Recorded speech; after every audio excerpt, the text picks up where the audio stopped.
Thalassaemia అవగాహనతో వేసే ఒక్క అడుగు ఒక్క కుటుంబానికి జీవితాంతం భరోసా.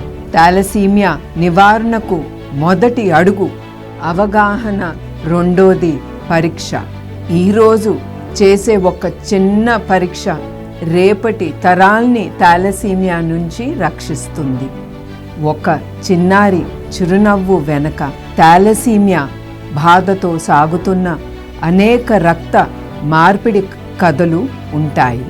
మనం ఒక్కసారి ఆలోచిస్తే సరిపోదు, కానీ థాలసీమియా బాధితులకి ప్రతిరోజు ఒక పోరాటమే. వాళ్ళు అడిగేది పెద్దది కాదు, కేవలం జీవించే అవకాశం, ఆరోగ్యంగా బతికే హక్కు మాత్రమే. మన నిర్లక్ష్యం ఒక జీవితాన్ని కష్టంలోకి నెట్టవచ్చు, మన స్పందన ఒక జీవితాన్ని కాపాడగలదు. ఈరోజు అవగాహన కల్పిస్తే రేపటి జీవితాన్ని రక్షించగలం. ప్రజల్లో అవగాహన పెరిగితే థాలసీమియా ప్రభావాన్ని గణనీయంగా తగ్గించవచ్చు.